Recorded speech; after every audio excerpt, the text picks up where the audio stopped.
안녕하십니까. 원주교통 안정환입니다. 독자의 단계를 계속 소개해드리고 있는데요. 이번에는 아서편에 대해서 소개를 해드리도록 하겠습니다. 그 중에 여러 가지 다시 한번 말씀을 드리고 시작을 하겠습니다. 첫 번째, 리더로 책을 읽고 저널리스트로 책을 정리를 해서 프레젠터로 발표까지 했어요. 이 발표한 내용을 책으로 쓰는 게 이번에 강의 주제가 되겠습니다. 자, 보시죠. 앞서 작가는 세 가지로 제가 말씀을 드리고, 첫 번째, 왜 책을 써야 하는가? 두 번째, 책을 쓰는 방법. 세 번째, 많이 읽히는 책을 만드는 법에 대해서 알려드리도록 하겠습니다. 우선, 왜 책을 써야 할까요? 우선, 지식이 실체가 됩니다. 말로는 다 날아가요. 하지만 책으로 하면 현실 세계에 구현이 되죠. 그래서 무형의 지식을 현실의 형태로 구축할 수가 있고요. 지식이 체계화됩니다. 지식이 구체화돼서 자신의 이야기를 체계적 정의로 구체화를 할 수 있다는 그런 장점을 가지고 있습니다. 또 한 가지, 퍼스널 브랜드 구축. 한마디로 자신의 명예가 더 많이 나아진다는 것이죠. 즉, 유명인이나 전문가, 책을 쓴 이유가 바로 여기 있습니다.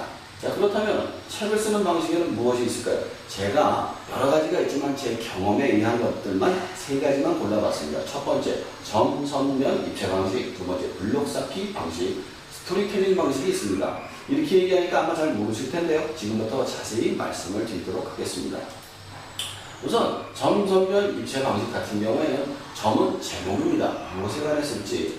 두 번째, 선은 목차고요. 어떻게 쓸 것인지. 그리고 면은 내용입니다. 구체적인 주장은 무엇이며, 입체는 구성, 사례, 편집입니다. 근거는 무엇이냐 이거죠. 이런 식으로 점선면 입체 방식으로 책을 쓰면 보다 쉽게 책을 쓸 수 있게 됩니다. 그런데 이게 장점이 무엇인지 한번 알아보도록 하죠. 첫 번째, 전체적인 방향 설정이 쉽습니다. 무슨 이야기를 하려는지. 그리고 두 번째, 독자의 이해 및 판단이 빠릅니다. 아, 이 책은 이거다. 거절에 관한 것이다. 어떤 것이다. 라고 딱 알아들을 수가 있는 것이죠. 그리고 구조를 쉽게 만들 수 있습니다. 아까 얘기한 것처럼 점선면 입체로 그냥 만들면 돼요.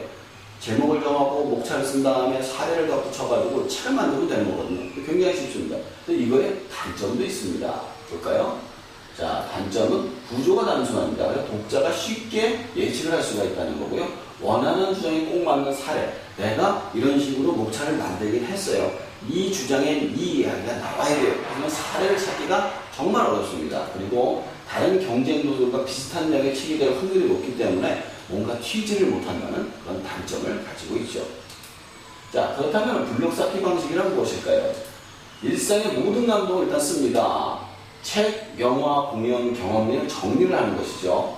그리고 자신만의 카테고리로 분리를 합니다. 심리학, 건강, 문화, 경제 등 자신이 알고 있는 읽은 책들, 영화 본 거, 어떤 공연 본 거를 전부 다 이렇게 묶어 놓습니다. 그리고 책의 제목을 정합니다. 마지막으로. 그리고 목차는 카테고리로 만들면 되는 것이죠. 이것처럼 있던 이야기들을 갖다가 일기를 모아서 만드는 형태를 저는 블록 쌓기 방식이라고 한번 만들어 봤습니다. 이 방식의 장점은 무엇일까요? 우선 내용이 충실한 책을 쓸 수가 있습니다. 한 장 한 장 감동이 있으니까요. 그리고 사례가 풍부합니다. 일상의 하루하루가 내용이니까 굉장히 많은 사례가 들어갈 수가 있죠. 그리고 당시의 감동과 깨달음이 그대로 살아있습니다. 아프니까 청춘이다. 멈추면 비로소 보이는 것도 다 이런 류의 책입니다. 그때 깨달았던 이야기, 느꼈던 이야기, 했던 이야기를 전부 다 모으니까 한 장 한 장이 살아있는 것이죠. 근데 단점도 물론 있습니다. 단점은 구조가 약합니다. 주제의식이 부족해요. 무슨 이야기를 하는지 상대방이 못 알아들을 수도 있어요. 이랬다 저랬다 이랬다 저랬다 할 수 있으니까요. 또 한 가지, 독자에 따라 평가가 극단으로 나뉩니다. 왜냐하면 감성과 느낌이 주를 이루고 있기 때문이고요. 책 한 권을 내기 위해서 오랜 시간이 걸립니다. 감상이 항상 비슷하기 때문에 그런데요. 어떤 영화를 보든 공연을 보든 내 취향이 항상 일정합니다. 사람은. 그러다 보니까 비슷비슷한 감상이 항상 쌓여 있어요.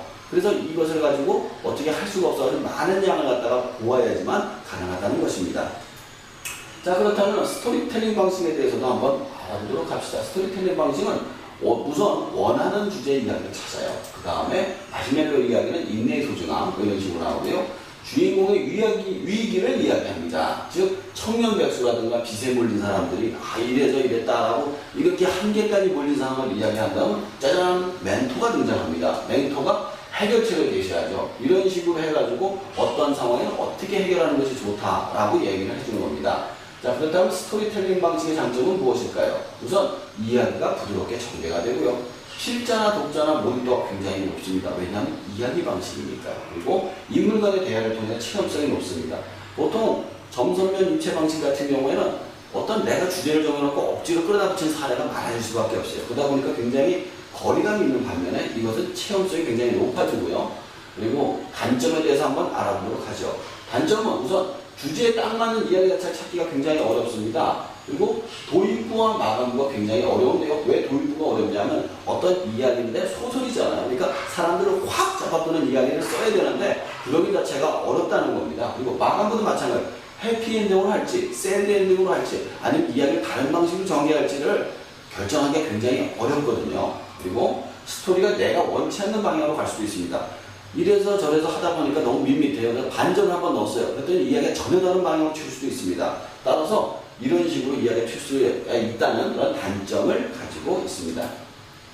자, 그렇다면 많이 읽히는 책 만들기. 책을 썼어요. 책을 썼는데 많이 읽혀야지 소용이 있지 읽지 않는다면 아무 소용이 없겠죠. 그러기 위해서는 첫 번째로 자기 출판을 최대한 피하는 게 좋습니다. 왜냐하면 출판사가 투자한 도서가 많이 나가거든요. 그리고 책의 홍보에 최선을 다해야 되는데 우선 자신이 최대 영업부장임을 잊어서는 안 됩니다. 사람들이 책을 썼다고 알아주길 바라서는 안 돼요. 그 책을 사람들이 어떻게 읽을지 그거에 대해서 어떻게 팔아야 될지 갖다 계속 고민하지 않고는 사람들이 읽지를 않기 때문이죠. 사람들이 읽지 않는 책은 아무 소용이 없습니다. 그리고 책의 미완점을 보아서 후속편을 준비해야 합니다. 책을 썼다고 끝나지 않습니다. 계속 다듬어서 다음번 책을 준비해야 되기 때문이죠. 자, 그렇다면 작가의 정리 잠깐 해보도록 하겠습니다. 책을 쓰는 이유. 우선 실체와 부체와 자기 브랜드화라고 했고요. 두 번째, 책을 쓰는 방식에는 정선면 입체 방식, 블록 쌓기 방식, 스토리텔링 방식이 있다고 말씀드렸습니다. 그리고 마지막으로 많이 읽히는 책 만들기에는 자기 출판하지 말고 홍보에 최선을 다하며 내용을 보완하라고 말씀드렸습니다. 자, 그렇다면 여기까지 작가 아서를 마무리하도록 하고 다음 시간엔 전체적인 정리를 해보도록 하겠습니다.